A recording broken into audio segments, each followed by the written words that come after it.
Hey, this is Betsy. And this is Gina, and this is the Lost and Found podcast. Our podcast is really a labor of love, and it came about a couple years ago when we recognized that we have some incredibly interesting, passionate entrepreneurs. We're making this for you guys. If you're listening, we've made this for you because it's created for our alumni community. These are small business owners and entrepreneurs. We're in the trenches together, but the stories that we can share, I think, will help you feel less alone, get you inspired, maybe even inspire you to connect with these people. Real stories from real entrepreneurs in small communities.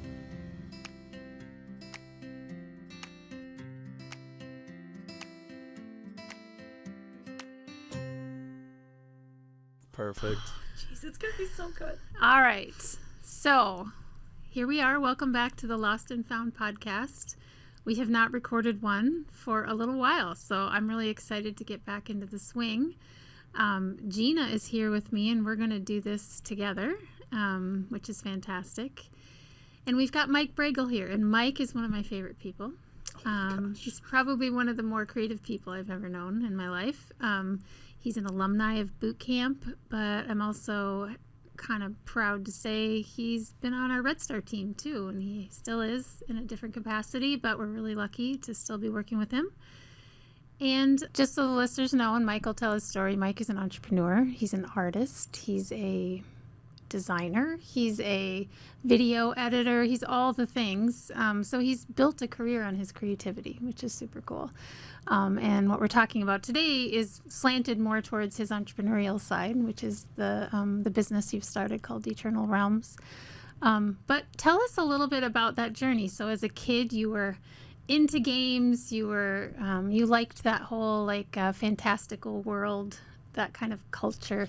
Mm-hmm. How did that evolve into where it started becoming part of your career, do you think?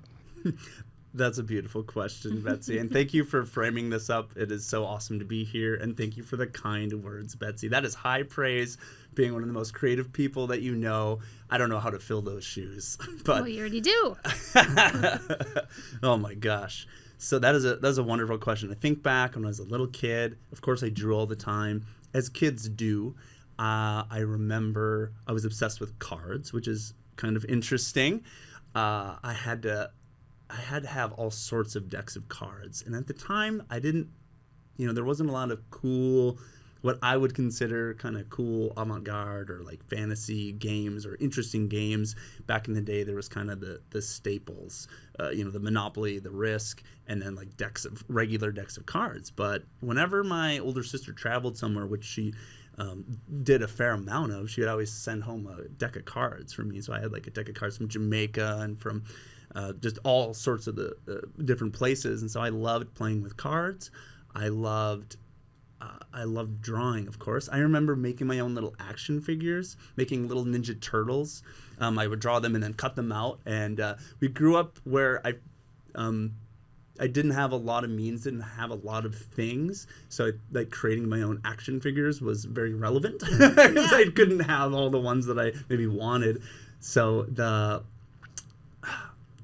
it's I love that you asked that because I look towards moving forward in life, reconnecting back with that little dude. Like, what would he want to do in life? So that's a beautiful question. I love that. Because for most of my life, I didn't believe I could participate that from a creator standpoint. I didn't believe I could make a game. I had to have permission to. So it was a very, most of my life of not really leveraging that. So I ended up falling into it kind of by accident. I would be in situations where I'd be hanging out with my nephew and we'd want to have intentional time together that wasn't around screens. And so we just would make board games and we started just making different games and making our own games. And it just didn't think much of it. I've always kind of liked strategic games, but I never, I never thought that it was something I could do. It just kind of, there's a lot of things that seem beyond our reach. And we, for some reason, put some barrier I can never do that. But there's someone out there who did that, who did the thing. Mm-hmm. And eventually, I was actually meeting my with my friend Brady Lindquist, I think, which you guys know of. Yep. And we were just kind of masterminding about things, and he was on this kick of like making lists, and so he was searching for his path in life. Like, what is he doing? What is he here for? And he wrote a list of 10 ideas, and one of the ideas was a card game. And literally, it just like there's this God ray from the heavens that came down, and I was like, oh my God, you could do that. Someone could do that. Maybe could I do that? And it just like took that opening of that idea that maybe that's possible for me to do, and then the idea came not too long after, and it just came to me, and it was this beautiful aha moment of, oh wow, now I have this idea. Okay, well now let's do it. Yeah. Such a positive attitude. Yeah, crazy. it's so positive. Yeah. And like the process that you went through to do this, like I've told you this before, but like it blows my mind that you thought of this and you had an idea and you brought it to like real life. Like you figured out all the things. You figured out how to get it made, manufactured, the packaging, the box, the instructions, the rules, the retail. Like how? It's mind blowing. How did you move through that? Especially Kickstarter. That's a business proposition for sure. Yeah, that was my MBA, or I don't even want to say MBA. That was my 101 for business. Is running a Kickstarter. It was a great learning opportunity. That's a great question. It's a challenge for me. I'm not an operational guy. I'm not a super detailed, organized type of guy. I like the visionary aspect, the creative aspect. I love doing the thing, and then learning all the other tidbits. It was a real struggle, very painful for me. Well, I think there's a lot of people that recognize that and are totally shaking their heads going, me too. Yeah, so there's some clear things that I get to learn how to outsource as I move forward. But I also relish in that, like, I want to own a business or businesses. I want to do things in the world. So these are things I do get to learn, and I do find some joy in those. Like during the Kickstarter, it was fun. It was so painful, but luckily there's people that we can collaborate and connect with that can help us. Thank goodness my wife Mary works at the time, worked at an accountant firm, and so like taxes and accounting, we're starting, like I had some resources there, and that stuff stressed me out. But for me, like even starting an LLC, like what do I do? How do I do the taxes? And it's crowdfunding, so I have to I don't do the normal taxes, it's accrual based, and so like that stuff stressed me out so much. But thank goodness, like she helped me to navigate that and be the middle person for that, and she'll sign up for businesses, she'll do all the paperworky stuff that I don't like. So I'm so grateful for my Queen Mary. Shout out. But the other things I just have to learn how to figure out, the logistics and manufacturing and emailing, connecting with people, calling people, getting a bunch of options, and just I feel very liberated just tackling that stuff, because it does stress me out a lot. And I still have resistance to this day to emailing my manufacturer, because there's just so many, like, communication. You got to be very clear, and just I want it to be perfect, right? I want it to be really good. And so that process of getting there, the creative process, it's always a struggle, and it's always you back to square one of figuring it out. And there's always a push and pull to getting to where you want to go. The process was about like 2.5 years from when I got the idea until I went to Kickstarter. I think somewhere in that 2-year realm, and it seemed like an eternity. And when I talk to other people, they're like, actually, that's pretty quick. And so like, wow, my mental framework has to adjust for what, average time frames are to create things. So I felt like it was forever, and I was dragging my feet, but a lot of things changed in that time. But yeah, boot camp did kick off just the thing, and I still thought it was a silly idea at the time. And so I had to show up with these other what I consider like real entrepreneurs who have businesses, and here I have an idea for a card game, and I felt so stupid and so silly. But it was beautiful about this community. Everyone was so honoring, was so loving, was so like, oh, this is cool, this is a good idea. Like, everyone was so validating of that idea, and that gave me that a boost of confidence, an extra spark to like keep moving forward. Even though a lot of things changed, like the people on the team, even the name of the company, a lot of things changed since then. But even the why fully changed. But it was so relevant and it was so helpful to get that boost. So yeah, 2019 did boot camp. I had been working on the idea probably since 2017 or 2018. And then in 2020, we launched. Wow. Yeah, it was fun we got to watch the whole thing go down. It was great. Yeah. So you mentioned your why. Tell us about the evolution of your why. Where did it start? And I'm sure it was, from what your stories are about being a kid, it seems like you've been pretty consistent in who you are and the things that you love. But how did you articulate it earlier, and how do you articulate it now? At the first conception of it, I was working on it with two other buddies, and collectively, I think we had a why together and what was relevant at the time. And so when I started creating this game, my wife and I, we had a baby, and we were really struggling being new parents and isolating ourselves and dealing with all the stuff, postpartum depression, and just isolating ourselves, feeling like, not hanging out with a lot of the friends and just being in our own cave. And so when I started like making this game, like, okay, I got to call up Adam, got to call up my friends, and get Joe and Nick over here, started getting people together, and we realized it was a thing, or it was good, and started building this community of friends and getting them back into our world, because we had just like shut people out. So it was just a tool that I was able to build community again. And then so really the essence at that time was really relevant at the time for me, and which kind of reflected in all of our lives, was this thing is helping people to connect. It's bringing people together to play a game. And so our why at the time was very much centered around that. It was like, to crush loneliness and to, bring people together with like fantasy games and whatnot. And so it was very much around that crushing loneliness. And over time, once we kind of shifted the team around, and I was kind of back to myself really as the only one who was like fully directing things, and then kind of some other friends came alongside. Shout out to Joe and Nick, and working together in a different way. When we launched, it was that no longer resonated with me as much, because me personally, I think that's great. I think that is an amazing thing to do, is to get people together and hang out and have a reason to get together.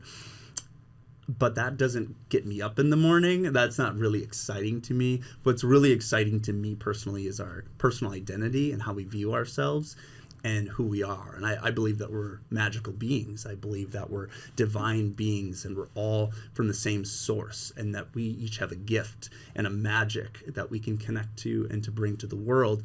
And that knowingness for myself gives me a lot of joy and bliss in my day-to-day life. And so I wanted to incorporate that into this. So my game is called Wizards and Relics. It's all about like fantasy stuff. I love wizards. I love Harry Potter and Lord of the Rings. So when I was rethinking about my why, and even to this day, it's still kind of like, okay, is that right? Do I got to wordsmith it? Is this the right for this? What's the why of my company versus the why of this product? So I'm constantly thinking about these things, and I'm not sure if you are too, listening to this. And I know a lot of people who just, some people, they land it, like DI Labs, solutionology. Like I believe, there's a solution for everything. Like that's, dude, nailed it, evergreen. I love that. I respect that so much, and I want to steal theirs. But like, yeah, a lot of us, I know we kind of retooling it, rethinking and re-evolving. So that brings me to my current why, which is I want to awaken that wizard, that goddess, that divine spark in each of us, and bring, I think there's something special about storytelling and fantasy in particular. Why are we drawn to fantasy, or me in particular? And then there's a lot of people who are. So how can I connect those things, tie that in? I mean, let's just take a moment. Oh, come on. Well, the thing I love about that, Mike, is I believe we are all magical beings. That's so Mike. Yeah. Yeah, and we know so many entrepreneurs and small business owners who, I think what's neat about Mike, he's really young to have to have this deep of an understanding of what he wants and to have taken risks like this. Yeah, I was gonna say that you have such clarity. Mm-hmm. Like, and you're always checking in with yourself, which I respect that. I think that's rare. Like, you're always checking in with yourself. You have clarity, and you're moving forward. That's pretty cool. Oh, thanks, Gina. So I think this story will be really motivating for a lot of our alumni who maybe have been working an additional 15 years on you and still are trying to figure out, should I leave my job? Should I do the thing? Should I take the leap? And so, not to say everyone should, but you are a great story that gives inspiration to a lot of people, I think. What is that like to finally decide, I'm going to try it. I'm going to take a risk? Yeah, that's a great question. I've heard from many amazing people talk about that level of risk they have to take and to make that jump, make that leap, burn the boats, so to speak, so you can take the island and you just force yourself so you can't look back. I struggle with that level of risk taking or that level of shifting. There's certain things that I try to force myself to be bold about, or be able to talk to strangers, be able to go out and do things. I think the fear of the unknown is something that I've really had to struggle with. I was really shy as a child and had no self-confidence. So when I'm able to make that choice, it feels really good for me to you have to take risks. You have to jump into the unknown, and that's where the beauty is. That's the sweet spot. So yeah, thanks for acknowledging that and seeing that. And it was a risk because I wanting to work on my side hustles, and my job was comfortable. It was good, but then I was really resistant because I had heard you guys were hiring, and I was like, oh man, yeah. I mean, it seems cool. They're like my people, but I don't want to. It's very unlikely I would want to make that switch and be thrown into this whole thing. But it turned out to be the best thing ever. It turned out to be perfect. It was the exact community and creative thinkers and stretch that I needed to grow as a person. And I'm like, wow, this is great. And that lasted for a very long time. And it's also, it's interesting because I don't even think of it too much now, because there's an evolution, because now I freelance and I still get to work with you guys, but on kind of a different level. And for me, that shift to freelancer, it was kind of terrifying at first, because I'm used to just very, good things, steady things. Things are good. They're fine. And it was like this push to, no, you get to go to the next area, the next level of your life. And I really love the freedom as much as I thought that I liked, security in quotes or the comfortability. I like freedom. I think we all, probably everyone listening, everyone here, there's some degree of freedom of creating the things that we want in the world that is really juicy. Yeah. It looks good on you. The whole freedom thing. Yeah. Thanks. Yeah. So relatable, because so many of the people we work with are in that place where they're doing a full-time job or they're committed to something, and they have to make the decision at some point that I'm going to stop doing this so I can fully focus on this, which is a little bit where you were at.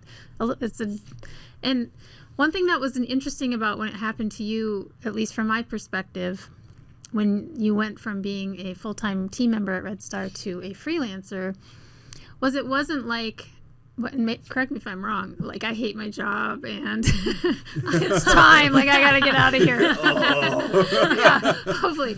But it's no. But I remember you saying something like, it's like I have senioritis, right? You're like, I just feel like I've done all I can do here, and it's time to challenge myself. And I think I wanted to talk about that because I think it's so relatable. How many people have been in that place where they just know they should probably continue moving forward, but they're so comfortable. And tell us about how that felt and how you made that decision.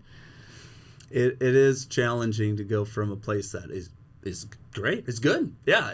I definitely had no objections. The team is great. You build a really beautiful culture, Betsy, and every one of the team is awesome. And it's really great place to do work that we love. But yeah, going from that to I didn't have any qualms, but there is that next step of freedom that I wanted, that next step of challenge. And first it was so scary. But now it's like, God, I wouldn't have it any other way. Yeah, I did. It was time to make a shift. There was something. And I remember even talking to you and Luke months before of like, talking about the kind of, the different options of doing freelance or staying on as a team member. And I know I was really struggling because I'm always going to be working on my own things. And I want to move those forward. And it was really tough for me at that time, like balancing doing my redstar work, making sure that gets done, it's amazing, but also weaving in my own work here and there and not feeling like guilty about it. I remember we had to talk about it, and like it was a good conversation. But for me at that time, I was ready to move on to like fully have control of my schedule. And I know for me as a person, okay, now that's the thing I'm learning in life. It's like, how do I optimize my schedule? Like, okay, great, you can have a full day, and you can do technically whatever you want, but you now are in control of your schedule. No one's telling you to show up anywhere. And so I have to do that. And it's fun because I think way, back in the day, it's like, oh, well, if I, if I could draw for my job, or if I was a designer, if I did animation, or if I did this cool stuff, like that would be the best. Or if I worked for myself, that would be the best thing ever. But then you kind of get there and you're like, oh, but no one tells you that even those people who are doing amazing work, they still have to get up in the morning, have a routine. They still have to show up to do work. Maybe if they work late, they have to balance like, well, when do I eat lunch? When do I do this? Oh, you want to go to the gym? Okay, when are you going to do that? And it's just funny to be fully thrown into there of having this fully free schedule, but with that freedom comes just so many other things that I get to learn. And I would ask you guys too of like, well, how do you do that? That's what I ask everyone these days. Like, how do you balance your schedule? How do you do it? How many Post-it notes do you use? Yeah. What's your systems? Well, I have a kind of a unique little question I wanted to talk about because so many of our entrepreneurs, all of them almost, are parents in some form. They're raising kids. And when you're an entrepreneur, even if you're a career person, raising kids is hard. It's always about, what should I be spending my time on? The guilt of not spending time with your kids or not focusing on them, and especially as an entrepreneur, especially as someone who's trying to bridge the gap between a career and being an entrepreneur. There's all this time where you're like, is it fair to my kids? And I'm only speaking for myself. I don't know if you've ever felt this way, but you told me a story this weekend when I ran into you about your daughter, Nyla. And I related to that story a lot because I went through all those years where I'm like, what am I doing? Am I ruining my kids? I think I'm ruining my kids because I'm too focused on my business, or I'm too focused on starting Workup or whatever. Well, I'm grateful to discover that I did not ruin my kids. In fact, I have quite an entrepreneur on my hands, which is cool. Now, you told me a story about Nyla that sounded sort of similar, and I just think it's a great story because I believe our kids are paying attention. And maybe it feels like they want something from us we can't give them, but they're getting something also. And can you share a little bit about your perspective of being a parent and trying to do all these things and how it's impacted your daughter? Yeah. I, like a lot of things, I really struggle with that as well. And when you get the question like, Daddy, I don't want you to work anymore so you can play with me kind of thing, it's just like, oh, wow, lights on. I need to spend some time with my daughter. What am I doing? And it's also on the other end of it, if you model something or if you are dedicated to something, they see that. So then there's this beautiful balance you get to strike of really moving towards the things you want to and creating the world and doing good work and modeling that and letting them be free, letting them be their own person and discover themselves. And then when I am spending time with her, I'm very present, very intentional. And it's a blessing to kind of work from home now, and she's homeschooled, and so I get to see her in and out a lot. Just the other morning, I was doing yoga or meditating or doing something in the floor at like 5 5:30 a.m. And so she was not normally up that early, but she came down and just sat with me, and we got to snuggle a little bit. And even during the day, she'll burst into the office. And usually Daddy's office, the door has to be closed, but sometimes she'll break the rules and she'll just bust in there, and we'll just like, I don't know, kind of like fight each other or hug each other. Or she'll come in, and sometimes she gets to work with me in the office and work on her little projects. And sometimes she makes coloring books, or she's does all sorts of different things. So I have the opportunity to kind of make it. And I think I learned this a little bit from you, Betsy, of the stories you told of you integrate everything. It's not about necessarily separating life out, but you brought your kids, your babies to work, and you just made it happen, and you had this vision and this focus, and you just blended it together and made it work. And so how can I do that more is kind of what I think about. I could be more like Betsy. But yeah, the story you brought up, lately she's been, and you know, so maybe some of us watching us, I know we did read the Berenstain Bears book about money, where the little kids started, like, they wanted to buy these certain coats, and then they started just like, oh, okay, well, how do I do this? And they just started selling everything, and just it got out of hand for them, which was really fun. But I know after that, Nyla also was like, okay, how can I sell things? And that kind of helped. But even before then, you know, she would create her own books, her own coloring books, and now she's like, okay, well, how can I sell these books? How can I sell these rocks? How can I sell lemonade? Mommy, can I get you to make cookies? And you know, like, and so she is thinking about that stuff and creating in her own way, and that warms my heart. And yeah, so I told you the story of her just wanting to do that, and she literally was outside, and it was like a cold November day. No one's outside like walking around or anything, but she's like trying to get people to sell her drawings she made. She made single coloring page drawings. And I feel like she is aware of my like coloring books I've made and coloring pages, but she's not like that aware. I never, you know, she colored in them for like a day maybe, but all of a sudden, just randomly, she's making her own coloring pages, and she's trying to sell them to people on the street in Wilmer. Oh, yeah, this is an opportunity. This is not random. No. I mean, we could see that, right? Yeah, absolutely. She knew you were selling coloring books and pages. Yeah, oh, my gosh. And like, okay, well, honey, you know, maybe there's another day we could sell at, or there's other venues. And like, well, do you have a sign? Do people know that you're selling an image? And then she went out and she made a sign. She got like 6 popsicle sticks. Organized. Mm-hmm. Let's get some marketing going on. And yeah, she taped them together and then made a sign and wrote as best as she could with her 6-year-old handwriting, you know, coloring page for sale or something. And so she's trying, but like, okay, great. Now what's the next step? How can we find people? where are the people at? And so yeah, it's just super fun. And honestly, when I was working at redstar and when I had a 1-year-old, I was really like, oh my God, I should have been working towards my hustle with more passion in my 20s when I didn't have a kid. Because I was really wrapped up in that, oh, this is an obstacle. Like, this is I really had it in my mind, had a negative attitude of like being a dad and having a kid. This isn't working. Like, this is hard. This is an obstacle in my way of achieving my dreams. And I had to like really work through that and then realize, no, it's a blessing. No, I just get to be more creative with my time. No, I get to do this thing with her. And there is a way. And, oh, maybe I just get up earlier. Maybe I work later. There's just a way to figure out. There's always a solution. Shout out to DI Labs again. So it's all the things, right? You guys both know it's all the things. So we want some advice from Mike. What advice do you think our listeners would want to hear from Mike about? We always ask them to leave us with some advice for other entrepreneurs. Well, and Mike, you've talked about how you kind of keep yourself in check and you have clarity. So when you get to those points where you don't know which direction you want to go, or when you come to a crossroads, what do you do to help you find that clarity? And what's your advice for others? This is perfect. Because I had a weird story recently, and it's kind of fun, and it kind of fits. So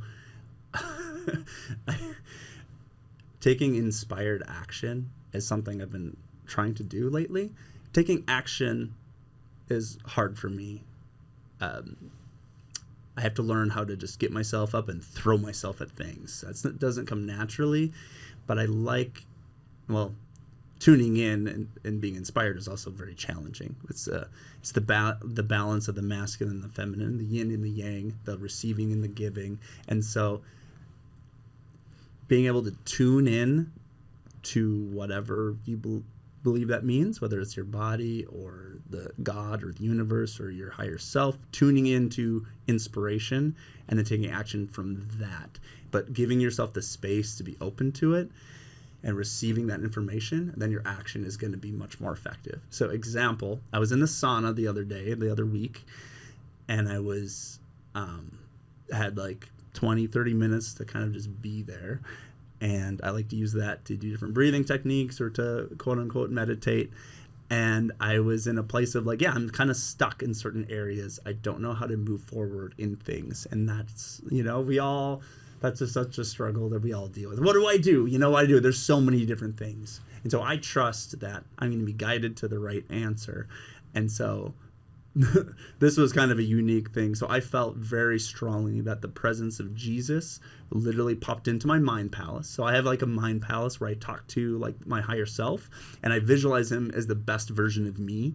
He's like me, but he's a total badass. He's like on fire. He's like me 20 years from now, who is living the best reality and has everything. So I kind of go into my mind and chat with that guy. He's very, he's positive. He's cool. He's like, yeah, you're doing it. You're in the right place. I'm like, okay. Maybe it's me in my brain just trying to self-talk myself up. But sometimes that helps. But I was kind of in that space, and I was trying to let go. And then all of a sudden, this kind of presence pops in there. And I felt very strongly that it is like Jesus, but it could be whatever. It could be any, that doesn't necessarily matter. So for you listening, just tuning in to whatever voice is in your side, whatever type of thing you encounter that feels good, that feels right. So anyway, in this scenario, I was in the sauna and I felt like Jesus popped in there and said, go on Fiverr. Like very specifically, go on Fiverr and find an illustrator to help you. And okay, I'd never gotten that clear of a thing and random, like Fiverr, really? Okay. Fiverr? I'm wondering about that guy. Yeah. So if you don't know, Fiverr is it's a website where you can hire freelancers to work on stuff. And it's generally very affordable, and there's people around the world that can work on projects.